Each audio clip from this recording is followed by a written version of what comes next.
Ciao friends! This morning I was thinking about which functions were available in MDX and are not yet available in DAX. And for whatever reason I start thinking about the top% function. Top% is a variation of top n, which computes percentages instead of computing a given number of products. It's useful in Pareto analysis, ABC analysis. It's not the most widely used function in MDX for sure, but it was there, and it's not yet there in DAX. So I asked Marco, hey, what about a video that explains how to compute top% in DAX? Well, his answer was not really warm. It was like, do you really think that more than 10 people on this planet are interested in how to compute the top% in DAX? So I had two options, either give up or think that this is an opportunity to prove that he is wrong, that more than 10 people are actually interested in the calculation. That's why I quite never ask you to like a video, but do that for this video, because if I reach more than 10 likes, that means he was wrong and I will have won. With that said, first we need to understand what top n is, and then, because this is an unplugged video, I will just go through the process of writing the code, and we will make mistakes, we will discover how to use. Basically, what I want to do is first define what top% is, then we will write the code in DAX Studio, and finally we will create probably a calculation group to use it inside a report. Let's get started.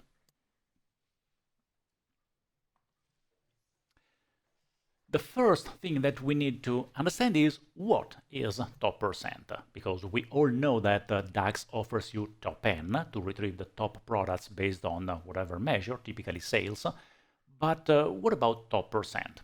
Top% is a variation because it does not return a given number of products. Instead, it returns enough products to cover a given percentage of sales. It's easier if we look straight at the report and then we understand what top% is. Here we have the products and the sales amount. I have sorted them by sales amount. So this is the top seller. What if I want the top 10%? What I want are the products that contribute together to the 10% of the sales. Now, I don't know how many products I need to compute that. So let me open the calculator. And the first product sold 1303983, plus the second product sold 725804, and I will continue adding number until I reach 10% of 30 million, so around 3 millions. The first two products are 2 millions.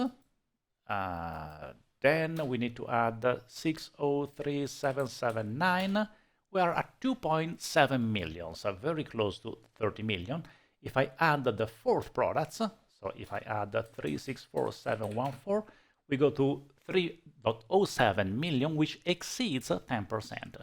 That means that the top 10% of products ordered by sales are only the first three products. If I ask for the top 15%, I will have more products, and so on.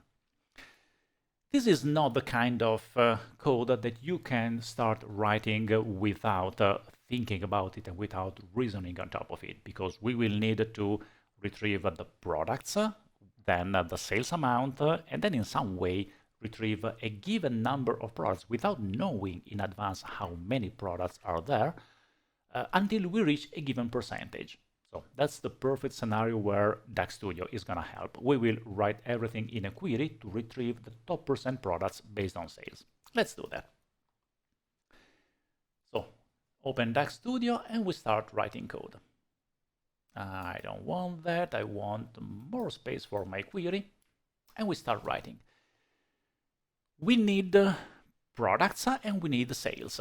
So we start with evaluate product. If I just run evaluate products, I get all the columns in product, which I don't want. I probably want only the product name. So values of product name. And then I will need the sales amount. So we use add columns. and we create a new column, amount, that computes sales amount. Short line, please. Run the query. And now we have the product name and the sales amount. Now, if I want the top ones, I can use order by amount, descending, because I want the highest first. So this is the same report that we were looking at in Power BI. It's only that now it's in DAX Studio. The thing is, order by comes at the end, and I cannot use the order by in order to retrieve the first one. So what I need is something different. Since I will need to work more with this table, let me store this in a variable. Let's call it products and sales.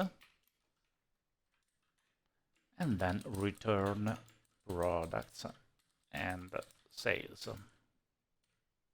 Same result, it's only that now it's in a variable. In order to compute the top percent, what I need to do is add a new column here. I should have saved the order by, because that is helpful in understanding the process I'm going through. Okay. What I need to do is create a new column that I place here that contains the running total of the amount.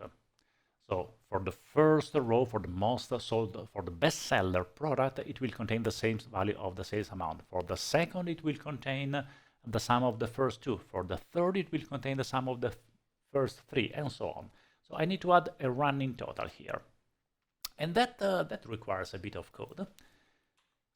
So we use another column, which is another variable, products and sales running total. We're going to use again add columns, this time to prods and sales. And we compute amount running total. I need more space and probably a smaller font. So to compute the amount running total, I need to sum together all the values that happen to be higher than the current one. So let me try to show it here. If I want to compute the running total in this cell, I need to compute the sum of this plus this plus this. These three together provide the running total at this point. If I want this value, the running total here, then what I need to do is sum all these values together. They happen to be all the values which have a sales amount greater or equal than the current one. So what I need is store in a variable the current amount, which is amount, just amount. Then I want to have the higher values. And I need to filter the variable that I computed earlier, where the amount is greater or equal the current amount. Okay. Let me return a count rows of higher values, because I want to check that it actually contains some good value. I should see 1 here, 2, 3, 4, basically a ranking. And let me return products and sales running total. And it computes 1, 2, 3, 4, 5. So this is the number of products that I'm going to sum. Actually, I don't want to return the count rows. I want the result, which is now SMX over higher values of amount.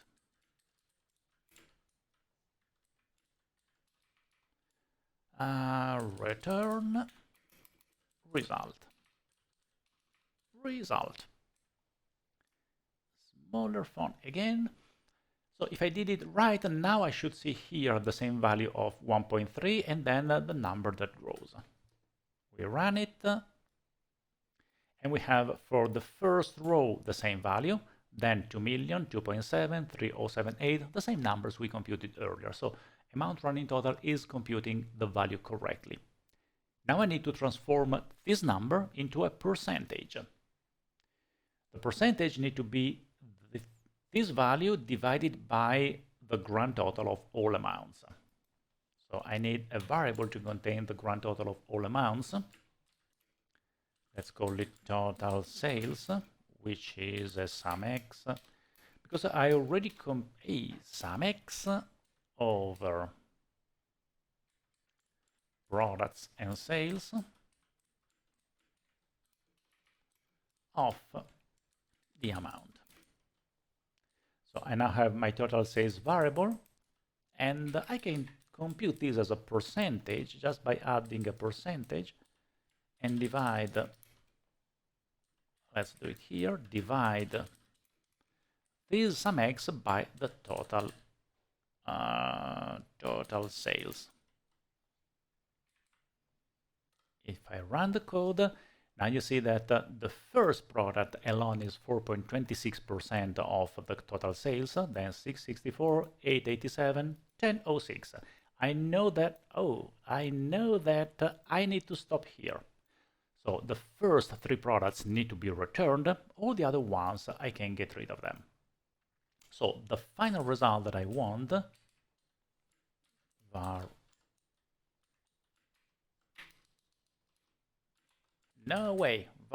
result is a filter. I want to remove from the output all the rows that have a percentage that is higher than the given value. So I filter products and sales running total,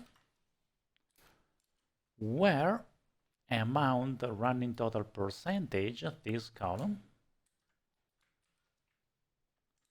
is less or equal. Now here I could write 10%, but it's better if we use percentage to use another variable where we store 10% here and we use the variable. It will be easier if we later want to change this code to use the variable. And then we return the result. That should work. And it does. You see that I have the first three products that contribute to 10%. Now, with 10% I get three products. If I go to 15%, of course, I expect that these values to be larger. And I have many more products that reach 14.92%. So we basically have been able to compute in a query the top percent. This is just returning a variable number of products depending on the percentage that you pass. But I know what you are thinking about. This is cool if we are interested in running a query, but what if I want to use this technique to place the filter inside Power BI? So I want to build a report where I can filter the top 10% or the top 15% and project data into some report. DAX Studio is cool, but it's not going to solve all of our problems. With that said, it is extremely important to start with DAX Studio because by looking at intermediate steps, we have been able to write this entire piece of code that is not trivial. Nevertheless, the next step is to use this in our report. And the possible idea is to create a calculation group. We can create a calculation group with several calculation items. One calculation item will filter the top 10% product. Another calculation item will filter the top 15% or the top 30% and so on. So you create as many calculation items as the different percentages that you want to filter in the report. That's a good option. So let's do that on our model. I need to move DAX Studio. Okay. I need to move DAX Studio in the other window. And I want to create a calculation group. So the best thing to do is to use DAX Studio. I actually have DAX Studio 2 and I have DAX Studio 3. What do you think is the best to use? Do you still want to use DAX Studio 2? Or let's go to DAX Studio 3. So we also look at how to create calculation groups in DAX Studio 3, the latest version. Okay, it's here, it's open, but I need to move it to to a different window. I want to create a calculation group. So we create a calculation group. We call it top 10% products on sales. No, actually this is the calculation group item, dot products on sales. And then we need to provide a name of percent. And finally, we need to start creating calculation item. The first one will be top 10% products based on sales. It's kind of long, but it gives a clear indication of what we are going to compute. Okay, I need to take the code from here, and then we will need to adapt this code so that it works in a calculation item. Let me paste it here, get rid of evaluate. That is a top 10%, so the percentage is 10%. And we need to think about the fact that now this code is no longer inside a query. It will be executed in a report that contains a filter context. There is actually a big difference between writing a query and writing a measure, because when you write a query, there's no filter context and you can play around with whatever you need, but you don't have to worry about being executed inside a matrix or inside any kind of report. A measure or a calculation item is always executed inside a summarized columns or inside some matrix that is filtering the code. So we can no longer use values all except. We need to be careful on which function we are going to use. So we can no longer use add columns over values of product name, because if we execute the code here, for example, values of product name returns only contours washer, and we don't want only contours washer. We want to compute the top percent of all the products and then use that as a further filter to check if contours washer belongs or not to the top percent. So the core of the code is the same, but we need to change it a bit. Products and sales is fine as it is, but we are not going to use values. We are going to use all selected to obtain all the product names. Then we compute the sales amount. We compute total sales, that is a sum x of products and sales amount executing over all select, so this is still fine. And this add columns is still fine because it does not use anything over the filter context. This result is no longer our result. These are the products in the products, let's call it top percentage products. And the final part is no longer useful. So up to this point, I just had to do slight modification to the code. Now I have a table that contains the top percentage product. And I want to compute the selected measure. Remember that this is a calculation item, using this as a filter. And again, think that we already have a filter coming from the filter context because of the matrix. We were looking at contours washer.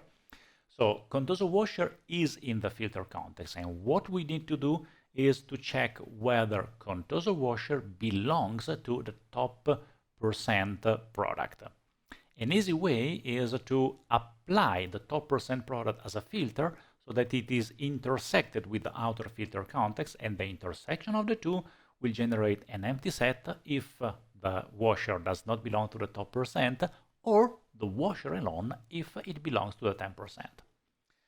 So that's one of the perfect cases where I can use calculate return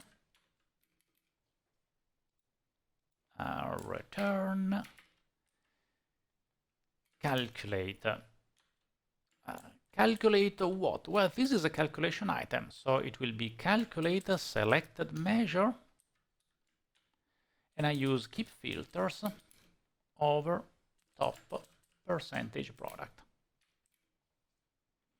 So these keep filters guarantees me that top percent product will be intersected with the outer filter context. If I did everything right, which I'm totally not sure, I can now save it. I said save it. Okay.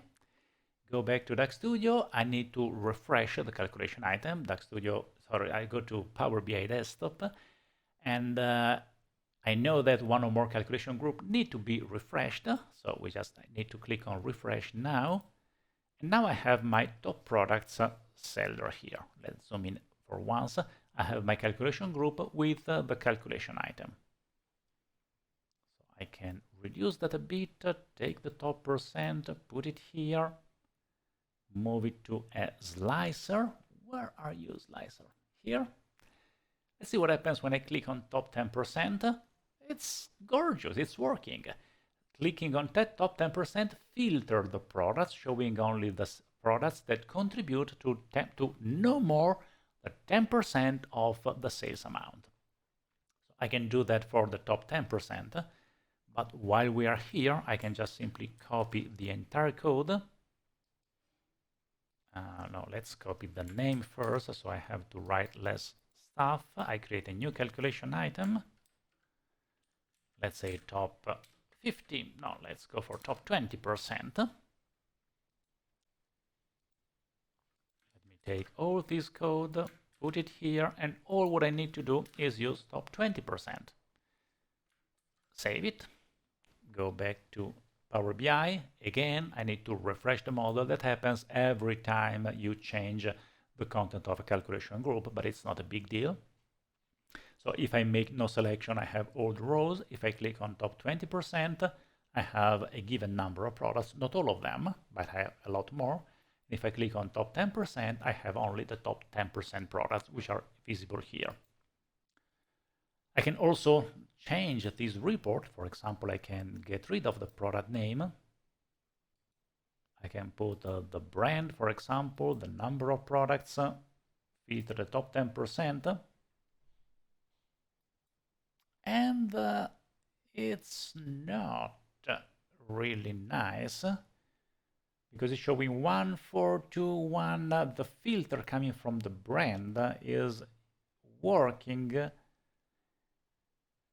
Yeah, the filter coming from the brand is restricting my calculation. So I need to change this code. Let me go there and see where the problem is. I'm using top 10%. This all selected product name returns all the selected products, but this sales amount will use the filter from the product name. Yeah, I think I know where the problem is. Let me try to explain it. We have a filter here that says Fabricam, and it's on the brand. We have no filter on the product name. We only have a filter on the brand. We need to get rid of that filter on the brand when we are here, because here we are placing a filter on the product name. Actually, I could use all selected product here. That gets rid of any filter from the product, or actually it replaces any filter on the product with the current product. This might affect performance a bit, but let's first check if it works. And actually it does. You see that by using all selected product, I also replace the filter on the brand. So I have 1, 1, 3. One product is in AdventureWorks, one is Adatum, the other one is in Contoso. If I want to see the product names, I can add them further, expand it, and now I see the individual products. But if I'm not interested in them, I can just go one step further and only see the brand. If I select top 20, it's not the fastest measures on the planet, but it's pretty cool. It shows that 20% I reach 6.097 millions of sales with 27 products, and these are the products. So that's it. I guess problem solved. Let's go for a conclusion. As you have seen, Even though DAX does not offer you a top% function, you can create one. The code is not trivial, but whenever you have to write code that is not really simple, you always start from DAX Studio. The biggest advantage is that you can look at intermediate results because you can look at the result of a query and use the technique that I used. Just start using variables, return the results in variables, return each individual step, because in this way, every step you are confident that what you have done earlier is already working. Then, when the query needs to be used in a calculation item or in a measure, further problem comes out. We had the problem with the product brand because the outer filter context created by the matrix interfered with the filter context that we were using. In a query, you don't have to worry about these details. Wherever you are creating a measure, you also need to worry about that. And that's why writing a query is easier. You have less problems to worry about when you start writing the code. I hope you liked it, and if that is the case, hit like. I want this video to have a lot of likes just to prove that TopPercent is really powerful and useful. Or maybe not, maybe your life is not gonna change, but you have seen how to implement a complex measure in DAX. Enjoy DAX!